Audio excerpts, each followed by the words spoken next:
Shri Gayatri tours and travels Chardham यात्रा complete travel plan. Pakistan లో bomb పేలుడు ఘటన చోటు చేసుకుంది. ఖైబర్ పఖ్తూన్ఖ్వా ప్రావిన్స్ లో ఉగ్రవాదులు అరాచకం సృష్టించారు. నౌరంగ్ బజార్ లోని ఫట్టక్ చౌక్ వద్ద భారీ పేలుడు సంభవించింది. ఇక ఆటో రిక్షాలో ఐఈడీ బాంబు అమర్చి పేల్చివేశారు దుండగులు. స్పాట్ లోనే 10 మంది మృతి చెందారు. ఇక దాదాపు 30 మందికి తీవ్ర గాయాలయ్యే. మృతుల్లో 2 ట్రాఫిక్ పోలీసులు ఉన్నట్లుగా గుర్తించారు. ఇక క్షతగాత్రుల్లో పలువురు పరిస్థితి అత్యంత విషమంగా ఉంది. రద్దీగా ఉండే ఏరియానే లక్ష్యంగా చేసుకున్నారు ఉగ్రవాదులు. ఇక పేలుడు దాటికి సమీపంలో ఉన్నటువంటి దుకాణాలు కుప్పకూలిపోయాయి. ఉగ్రదాడితో నౌరంగ్ బజార్ వణికిపోయింది.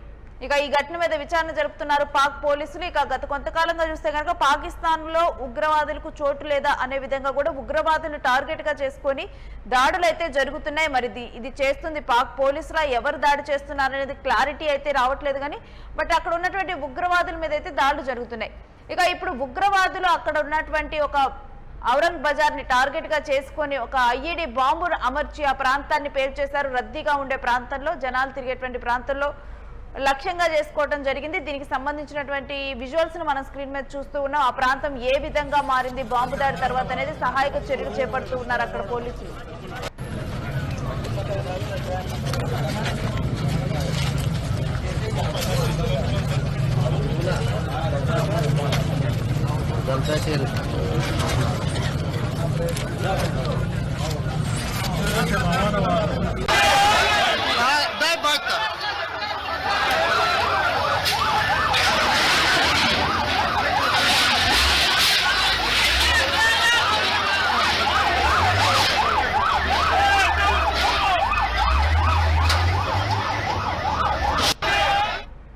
ఇక ఈ అంశం గురించినటువంటి డీటెయిల్స్ మా ప్రతినిధి వెంకట్ అడిగి తెలుసుకుందాం. ఎస్ వెంకట్, అసలు ఈ ఉగ్రదాడుల లక్ష్యం ఏంటి? దీనికి పాల్పడిన దాని మీద అనుమానాలు ఏం వ్యక్తమవుతున్నాయి, ఏంటి?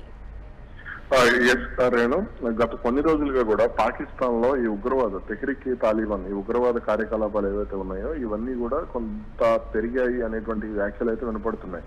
ముఖ్యంగా అక్కడ ఉన్నటువంటి అంటే ఒకప్పుడు పాకిస్తాన్ ఆర్మీ గానీ, లేదంటే ఐఎస్ఐ గానీ, లేదంటే అక్కడ పోలీసులు గానీ, లేదంటే అక్కడ ప్రభుత్వం గానీ, వీళ్ళందరూ కూడా అలాగే అక్కడ ఉన్నటువంటి సామాజిక సేవా సంస్థల రూపంలో ఉన్నటువంటి కొన్ని మదర్సాలు, లేదంటే ఇలా కొన్ని ఏవైతే ఉంటాయో వీళ్ళందరూ కూడా ఉగ్రవాద కార్యకలాపాలను పెద్ద ఎత్తున ప్రోత్సహించినటువంటి పరిస్థితి ఉంది. అయితే IMF నిధులు రావడం అంటే ప్రపంచవ్యాప్తంగా కొన్ని ఇబ్బందులు, అప్పులు పుట్టడం కానీ, లేదంటే యూరోప్ దేశాలు పాకిస్తాన్ విషయంలో అనుసరిస్తున్నటువంటి కొన్ని విధానాలు కానీ, అలాగే అటు మధ్యప్రాచ్యంలో కొంత శాంతి కోసం ప్రయత్నం చేస్తున్నామని పాకిస్తాన్ ఆడుతున్నటువంటి మిడిల్ బ్రోకర్ డ్రామాలు కానీ, వీటన్నింటి నేపథ్యంలో కొంత ఉగ్రవాద కార్యకలాపాలను కట్టడి చేయాలి అనేది అక్కడ కొంత కఠినంగా వ్యవహరిస్తూ వస్తున్నారు. కానీ ఇది క్రమంగా ఏమవుతోంది అని అంటే పాకిస్తాన్ కు తలనొప్పిగా మారుతోంది. అక్కడ ఉగ్రవాదులు అంటే తమను అణిచివేస్తున్నారు, కావాలని ఒకప్పుడు మమ్మల్ని పెంచి పోషించిన వాళ్ళే ఇప్పుడు మమ్మల్ని ఇబ్బంది పెడుతున్నారు అనేటువంటి కోణంలో ఉగ్రవాదులు కూడా ఆగ్రహం వ్యక్తం చేస్తున్నారు.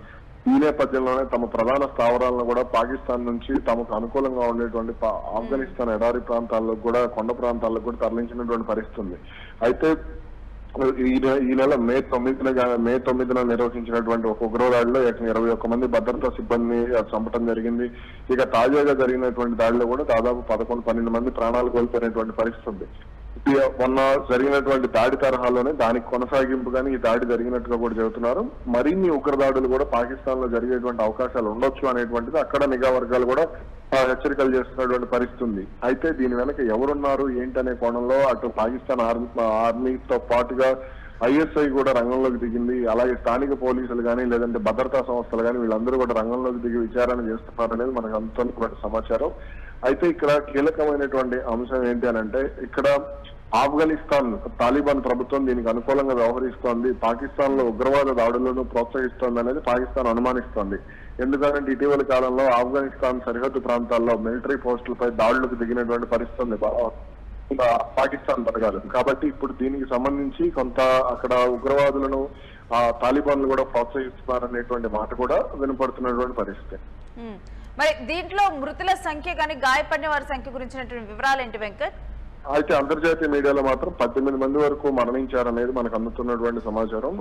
independent.uk అనే వెబ్సైట్ లో కానీ, లేదంటే మరికొన్ని వెబ్సైట్స్ లో కానీ దీనికి సంబంధించి మృతుల సంఖ్య భారీగానే ఉంది, కానీ ఆ విషయాన్ని పాకిస్తాన్ ప్రభుత్వం బయట పెట్టడం లేదు అనేది కూడా ఉంది. అయితే మరి ఈ దాడులకు సంబంధించి ఎటువంటి పేలుడు పదార్థాలు వాడారు అనే దానిపై మాత్రం క్లారిటీ లేదు. అలాగే అక్కడ ఈ పేలుడు పదార్థాలకు సంబంధించి అంటే ఒక రిక్షాకు అమర్చి చేసినటువంటి పేలుడుగా దీన్ని భావిస్తున్నారు. అలాగే అక్కడ ఉన్నటువంటి భద్రతా వైఫల్యం కానీ లేదంటే కొంత రద్దీగా ఉండేటువంటి మార్కెట్స్ లో ఇది ఏదైతే వ్యాపారస్తుల్ని లక్ష్యంగా చేసుకుని దాడి జరిగి ఉండొచ్చు అనేటువంటి అభిప్రాయాలు కూడా వినపడతాయి. Right Venkat, thanks for the details. ఇక పాకిస్తాన్ లో రద్దీగా ఉన్న ప్రాంతాన్ని టార్గెట్ గా చేసుకుని ఐఈడి బాంబు ఫిక్స్ చేసి అక్కడ ఉన్నటువంటి రిక్షాలో ఈ బాంబును ఫిక్స్ చేయడం జరిగింది. ఆటో రిక్షాలో ఫిక్స్ చేసి కరెక్ట్ గా కూడా ఒక టైం చూసుకొని ఈ బాంబు కూడా పేల్చడం జరిగింది. దీంతో కూడా చుట్టూ ఉన్నటువంటి దుకాణాలు కుప్పకూలిపోయాయి. ఇక రద్దీగా ఉండే ప్రాంతం కావడంతో జనాలు ఎప్పుడు కూడా అక్కడ తిరుగుతూ ఉంటారు. ఇక ఇప్పటి జాతీయ మీడియాలో వచ్చినటువంటి కథనాల ప్రకారం 18 మంది వరకు చనిపోయారు. ఇక 30 మందికి పైగా దీంట్లో తీవ్రంగా గాయపడ్డారని తెలుస్తోంది. కానీ మృతుల సంఖ్య ఎక్కువగా ఉండే అవకాశమే ఉందని తెలుస్తోంది. కానీ ఈ దాడుల వెనక ఆఫ్ఘనిస్తాన్ ఉంది. ఆఫ్ఘనిస్తానే ఇక్కడ పాకిస్తాన్ లో ఉగ్రవాదాన్ని పెంచి పోషిస్తుంది అంటూ ఇప్పుడు పాకిస్తాన్ అయితే ఆరోపణలు చేస్తూ ఉంది. ఇక గత కొంతకాలంగా కూడా ఇక్కడ ఉన్నటువంటి ఉగ్రవాదుల మీద కూడా దాడులు జరుగుతూ ఉన్నాయి. ఉగ్రవాదుల్ని ఏరి పారేసేందుకు పాకిస్తాన్ ప్రభుత్వం కూడా ప్రయత్నిస్తూ ఉంది.